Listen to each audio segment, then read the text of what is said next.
Good evening and welcome to it. This is the Private Property Podcast where we provide you with valuable knowledge and information on anything and absolutely everything property related. Whether you're a first-time home buyer, a seasoned investor, or just looking for some expert advice, we have got you covered. All you have to do is tune in every Tuesday and Thursday at 7 p.m. for tips, insights, and expert advice on all the burning topics related to property. This podcast is brought to you proudly by privateproperty.co.za. Remember, you can find your new home on privateproperty.co.za.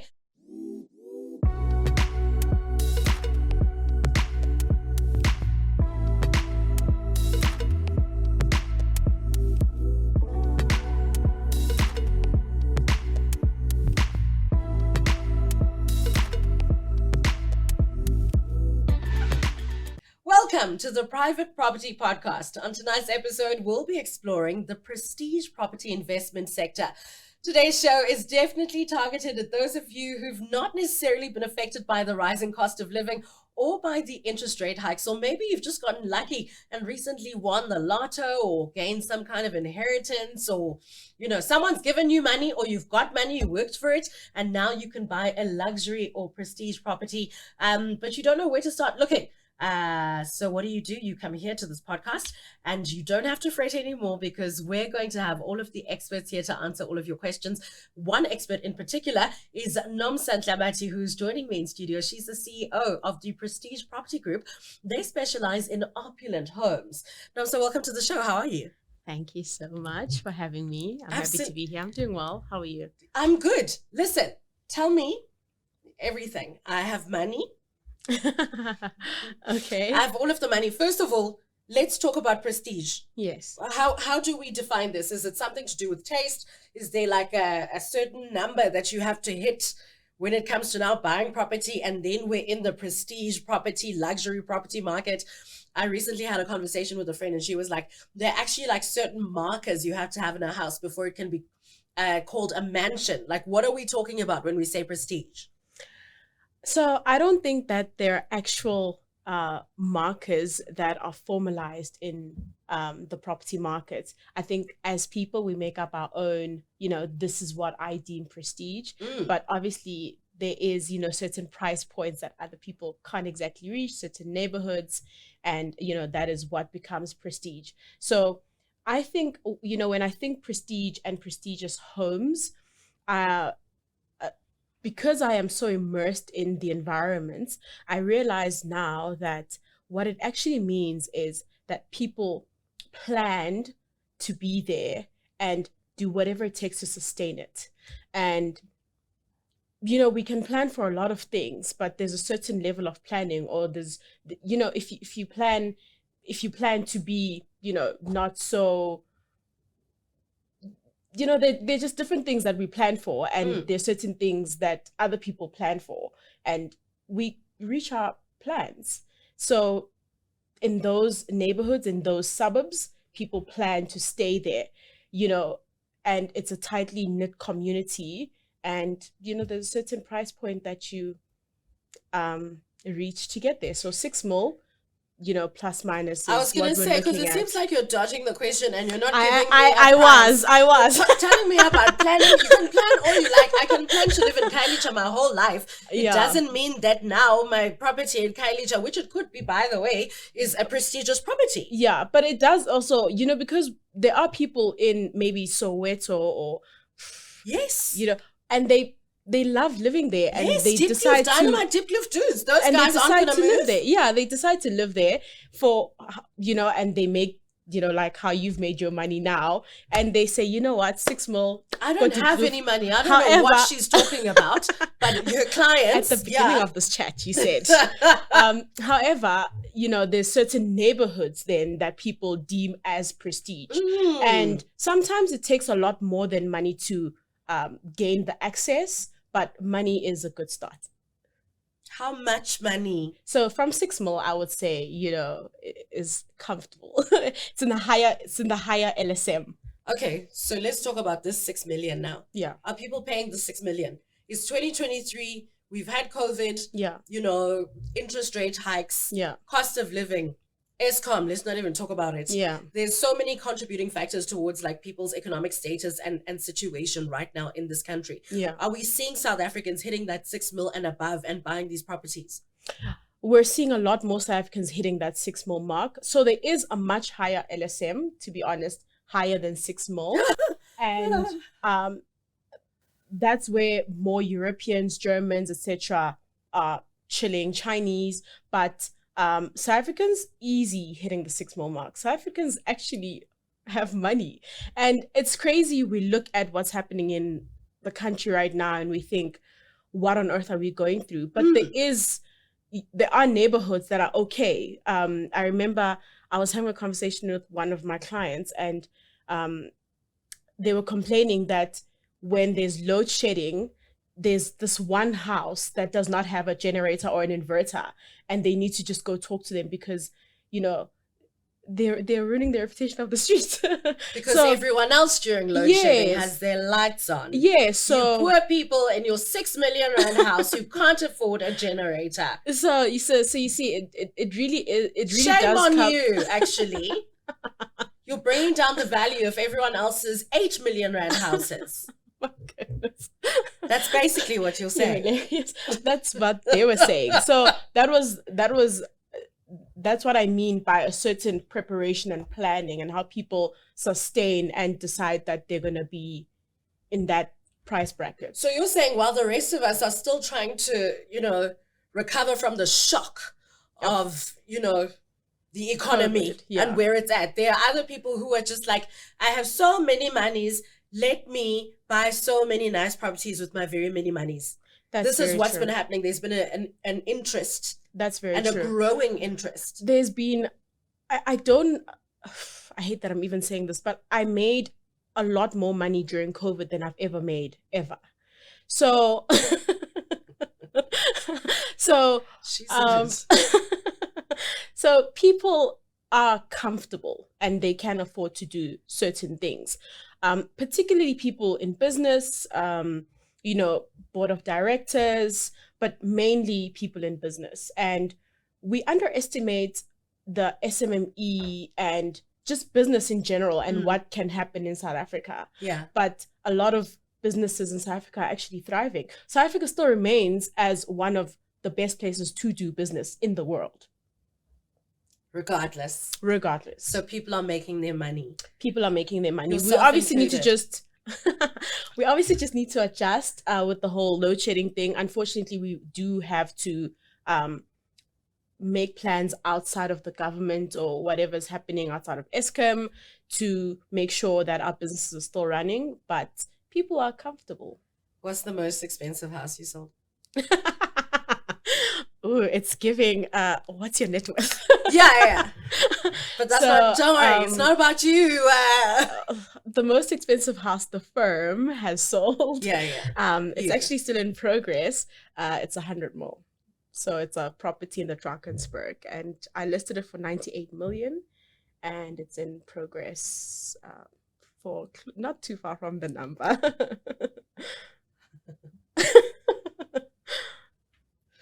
Is that the highest price you've seen in this market?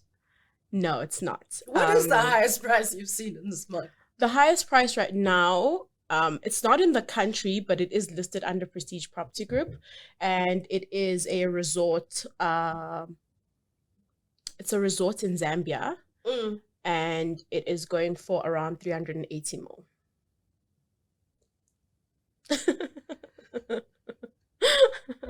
So people are having fun. You know, this life is for the living. Please tell me about this 100 million rand house. Just describe it to me so I can get a visual. So I want to see it in my mind's eye. It has now turned into a hotel. Oh, okay. It is a house because the owners are living in it and they're not really using it as a hotel. But it was deemed it's won several, you know, as closed as it is because it's not operating, but it's a 4-star hotel. And it's won several awards for that. It's got 2-kilometer river frontage of the Tugela River. They're on the Tugela River. Yes, they do. Well, it's you know, how you don't you own it. God's things, guys. You know, let me calm down. I'm very sorry. You don't own it. You just experience it and get to enjoy it, because And it's then when right people come on there, your you can private, kick them on your off and then property. say, this is our private It is. property. You are Get trespassing. off the Tugela River. You are trespassing though. Cool, because cool. my property is right by, Yeah. I need privacy. What else do you does mean? it? What else? What else is there? I think for me, what stood out the most is, I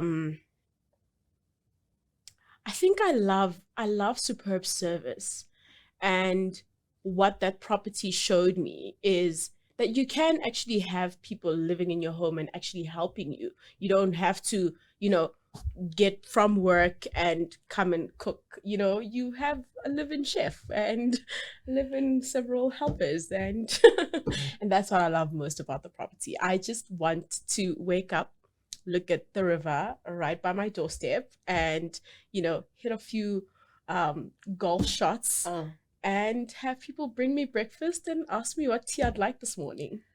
You sound like Will Smith in the Fresh Prince of Bel-Air, moving to Uncle Phil's house. Was it like Uncle Phil's house? It was better. Oh my gosh. It was better. Okay, fine. Would you say, I mean, you work with real estate, like you said, in Zambia, all over the country, really expensive real estate and properties. Yeah. Do certain provinces have specific metrics when it comes to now luxury property and what constitutes a luxury property? For instance, a luxury property in, no shade, but like Limpopo would not be the same as like Camps Bay, Cape Town. Yeah. So does it go via per province, or is it like square meterage? Is it if a river runs through it and it's a big river, like what? Yeah. So Limpopo, obviously, they are popular for their mansions. They have big homes, big houses. They don't really care for anything else. All the other amenities that everybody else they don't care for. They just want to make sure that this property houses my family, extended family, in-laws, etc. So that's Limpopo. Cape Town, Camps Bay is a lot of glass, a lot of gray, whites, neutral colors. By the water, even better. I think we're seeing a rise in a lot of people owning vineyards now, particularly, Black people. I love that. And so a lot of them are moving more towards, where can I have my vineyard and can I make wine? Does it have a private wine making room, etc.? And then Johannesburg, avenues, beautiful trees. Because of how crazy Johannesburg gets, that's all we really look for in, luxury real estate. The space, obviously, jacuzzis, pools, fantastic, glass, neutral colors, sure. But where is it exactly in Johannesburg is what we're looking for. So Joburg is more like location. Is it airy, leafy, green? Yeah. Am I hearing the highway from my main bedroom? Sounds. We don't want that. But Cape Town is like, can I hear the ocean? Yes. Do I have a view of the mountainside? Yes. Limpopo's like, make it big. The bigger, the better. Got you. Yeah. Listen, I'm still flabbergasted about owning God's River. But anyway, it's fine. There are some TikToks I want us to watch that speak to these prestige properties, especially in other areas that I want us to watch. And those are coming up just after this. So here's something interesting. By December 2022, 111 plus Cape Town properties had already been sold for a combined total of 3.5 billion rand. Safe Properties noted that from the local buyers, they were mainly coming from Gauteng, KZN, Eastern Cape, and even Limpopo.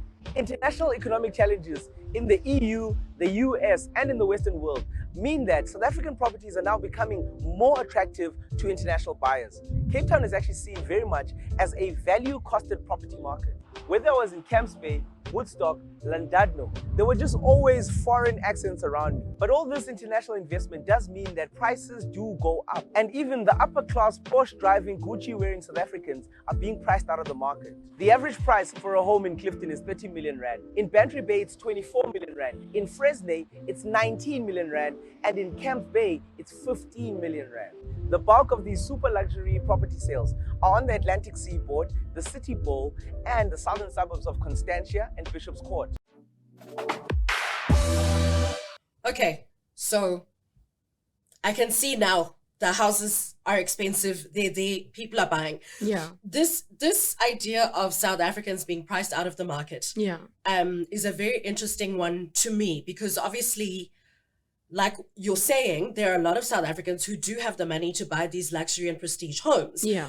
Are there enough of them versus the international buyers that we're seeing coming into the space and occupying these properties? Yeah. So I think the biggest trend that we've seen so far is South Africans leaving the country, and vice versa. We always think that the grass is greener on the other side, which sadly it isn't. I'm seeing a lot of international buyers as well, particularly because you can get permanent residency if you invest in the country for more than 12 million rands. Which is, by the way, not a uniquely South African thing. No, not at all. Cool. Yeah. So what happens is that, we experience the problems that we're experiencing now, and they experience the problems they're experiencing that side. And so there's an exchange of, I have money, people. let me buy myself into a better situation. Yes. And, Yes. It is true that we don't see a lot of, South African or Black billionaires rather, but why is that? that's a very long story. Never mind. We'll answer that question another day. But there's a lack of South African billionaires or this kind of income bracket. Yeah, it's There are very not few. enough South Africans in That's it. true. We need more South Africans filling that pool. That's true. I do think that we also need to remember the fact that a lot of the money is generational and is built on generations of wealth. But more than that, more than the fact that they've inherited money, they've also inherited lifestyles and decision making skills and Investments, so financial. So as Nomsa Obuya, wherever it's not. So we have to learn as we go, and unfortunately, it will take our generation to then teach our kids. This is how you invest. This is what you buy. A lot of South Africans, when they come to me and talk to me about, okay, Nomsa, I'm ready to invest, they talk to me about apartments. They talk to me about, they don't, I do think that they have money, they just don't know what to do with it. So as a result, we do make very silly decisions, or rather, we don't know what we don't know. So we make just because weird we've decisions. never been wealthy before. That's true. So when other people come to me about investing, first of all, they ask, Nomsa, you've been in this industry. How do we allocate this money? Then I'll tell you, the problems that we have in South Africa right now is low cost housing. Take this money, you have this piece of land, build 1,000 units here.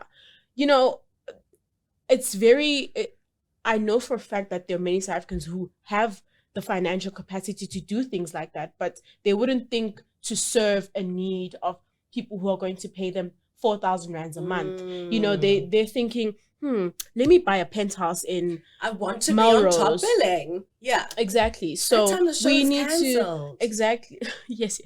So we need to just remember the fact that the only way to get to the top is to satisfy problems at the bottom, or to solve problems at the bottom. And how you make your money is by solving problems, by bringing solutions. I completely agree with that. Look, there's talks of another recession or a recession now going into 2023. If we combine that with now the luxury property market and specifically South Africans with our little old rand, our ZAR. What does that look like in terms of now us buying these luxury properties? Well, I think that first and foremost, you need to remember to plan. You don't just get to a certain point. If you have the income, work around how that could work for you. What are you buying this property for? First of all, are you buying it as an investment property, or are you buying it to live in? If you're buying it to live in, make sure that you can sustain the lifestyle and that you're living completely below your means. That's how you sustain it. Just because you can afford the mortgage does not mean that you can afford to live there. What are the rates and taxes in the area? What's the water like? What's the electricity like? I was very shocked.